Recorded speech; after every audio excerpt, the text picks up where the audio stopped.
السلام عليكم ورحمة الله وبركاته. متابعينا الكرام، بنقدم لكم عبر هذه القناة الأسعار اليومية والشهرية والعروض والتخفيضات اللي موجودة حاليا في المملكة العربية السعودية. يا ريت بداية تدعموا القناة بالاشتراك فيها وتفعلوا زر الجرس ولايك للفيديو علشان نستمر بإذن الله في عرض المزيد من الأسعار. هنتكلم مع حضراتكم النهاردة عن عزل الحمامات في المملكة العربية السعودية بالأسعار اللي موجودة حاليا. عزل الحمامات المائي إجراء وقائي لابد منه لحماية منزلك وأساساته من أثار تسرب المياه الخطيرة جدا اللي تؤدي لمشاكل عديدة كانتشار العفن والرطوبة، وبالتالي بيسبب تلف دهانات الحمامات والأسقف. علشان كده من الأحسن اختيار أفضل أنواع عزل الحمامات والاعتماد على الخبراء لتطبيقها بأفضل طريقة تساعدكم على عزل الحمامات منازلكم وتجنب المشاكل المختلفة. هل يتم عزل الحمامات قبل السباكة أم بعدها؟ يتردد هذا السؤال كثيرا من الأشخاص المقبلين على تأسيس سباكة الحمامات، لأن اختيار الوقت المناسب لعملية العزل يعني نجاحها.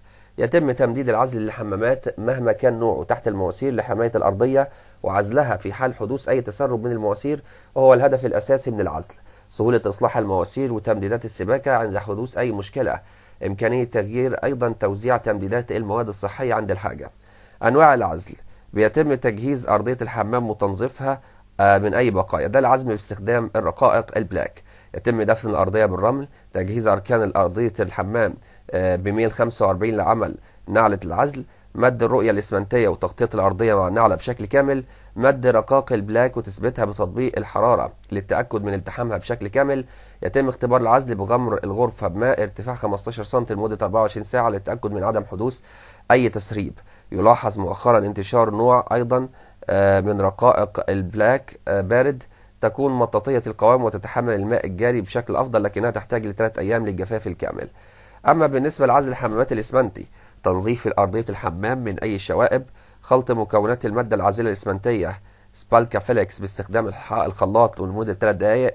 أيضا مد المادة العازلة على الأرضية باستخدام فرشاة أو رول دهان. تطبيق طبقة تانية على الجدران بعد مرور 24 ساعة وعلى الأرضيات بعد مرور ساعتين. يلاحظ مد أيضا شبك معدني ناعم ذو سماكة 1 ملي بين طبقتي العزل لضمان التصاقهم والحصول على أفضل نتيجة. يتم أيضا اختبار نتيجة العزل بالغمر بالماء، لكن أيضا تترك لمدة 48 ساعة للتأكد من عدم وجود أي عيوب عزل في الحمامات.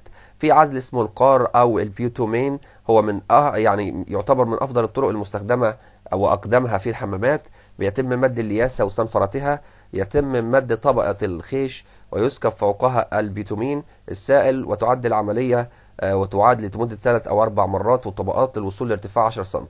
يتم اختبار العزل بالغمر بالمية لمدة 24 ساعة. في العزل باستخدام الدهانات العازلة، أيضا من أنواع العزل المنتشرة حديثا واللي بتعطي نتائج جيدة جدا. يتم تجهيز الأرضية. يتم خلط المادة بالماء حسب النسب المحددة. يتم مدها على المناطق المراد عزلها باستخدام الرول. يوجد منها نوعين أيضا، وهما الدهانات البيومتينية العازلة والدهانات الإسمنتية العازلة. يعرف في اسم المادة في الأسواق باللولي يوريا. أما بالنسبة بقى للأسعار الحالية، عند عزل الإسمنت يتراوح من 50 ل 60 ريال سعودي للمتر الواحد. عزل البيوتومين القار يتراوح من 200 ل 250 ريال سعودي للبرميل الواحد. العزل باستخدام الرقائق البلاك يتراوح من 20 ل 40 ريال سعودي للمتر الواحد. أي أن تكلفة العزل لدورات المياه للمتر الواحد تراوح من 20 ل 60 ريال سعودي، وبتقدم أغلب الشركات المملكة كفالة، والضمان يتراوح من 10 ل 15 سنة. بكده بنكون اتكلمنا مع حضراتكم عن التفاصيل الكاملة، والسلام عليكم ورحمة الله وبركاته. وإن شاء الله هنحاول نجيب لكم يعني المزيد خلال الساعات المقبلة.